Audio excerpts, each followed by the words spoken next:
Hi there, my name is Lanette Siragusa. I'm the Chief Nursing Officer with Shared Health, and I'm here today with my 6-month-old puppy, Bailey, and we are going to read a story today. I'm going to read a story to Bailey, and this is part of the C-Spot Read program, which is a great program in partnership with the Winnipeg libraries that allows children to read stories to their dogs or dog ambassadors and have a non-judgmental audience while they build confidence and learn to love reading.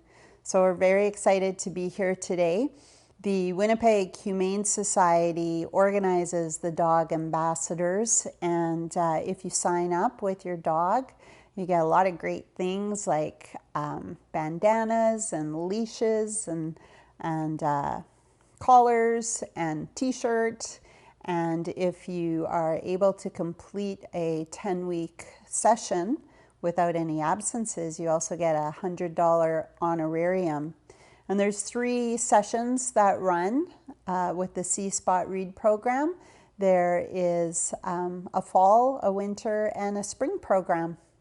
So we're going to read our book. It's called Hens for Friends. It's written by Sandy Delisle and illustrated by Amelia Hansen.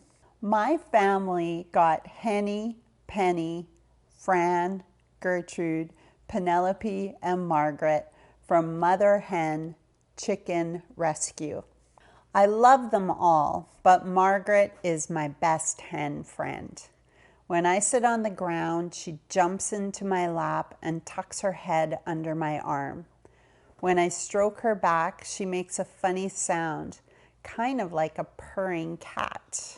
Sometimes Margaret flies on top of my head. The first time she landed on me, I was scared. Now I know it's her way of telling me she likes me. I put my hands on either side of her body so she won't fall off my head, and then I walk around my backyard. I think she likes the view from up high. Mom laughs and says, "Margaret's on top of the world, Erin." I say, "I am too." We almost didn't get to have our hens because there were people who didn't want chickens living in our city. At the town hall meeting, a lady in front of us said, "Chickens will bring rodents, and they also carry diseases." Luckily, the city council still passed the law allowing each family to keep up to 6 hens. Mice and rats haven't bothered us or our chickens because we put our chicken feed in covered containers and keep their coop clean. And when I'm done cleaning the coop or playing with the hens, I always wash my hands so I don't get sick from any germs they may have. Every morning, we let the hens out of their barns into their yards. We fenced in a small area for them to run in, and we even put a roof over part of it so hawks can't swoop down and grab one of the hens when we're not looking. While Mom fills the hens' feeders with chicken feed and fresh water, I get to gather their eggs. I handle the eggs very carefully so they don't break. Most days, there are 5 or 6 eggs to collect. I always keep a pencil in my pocket so I can mark Margaret's eggs with an M. Mom says our hens' eggs are unfertilized because we don't have a rooster. That means there are no baby chicks in our eggs. When I finish collecting their eggs, I like to spend time watching the chickens. They often chase bugs in the grass and peck at things. Sometimes they even peck at my shoelaces. Maybe they think the laces are worms. Dad hung a wind chime in the hen's pen, and when one of them pecks at it, all the other hens come running. They squawk and jump around like they're having a big dance party. The hens love to take dust baths. They find a nice sunny patch of dirt, dig a shallow hole with their feet and wings, and flop down in it. Pretty soon, dirt is flying everywhere. Mom says they are getting bugs off themselves. I wish I could take a bath in the dirt, I said. It sure looks like fun. Most hens don't get to take dust baths, Mom said. Don't other hens like dust baths, I asked. All hens love to take dust baths, Erin, but most hens live on a very large farm in small cages that they share, and they never get to go outside, Mom explains. Our hens are lucky to be with us. Why does a farmer treat them like that, I asked. That doesn't sound like a farm to me.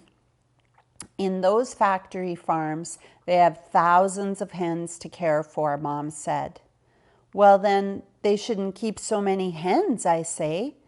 I agree, Mom says. As Mom scoops up the hen's poop from the yard, I think about how smelly a factory farm must be with all the poop and pee from thousands of chickens.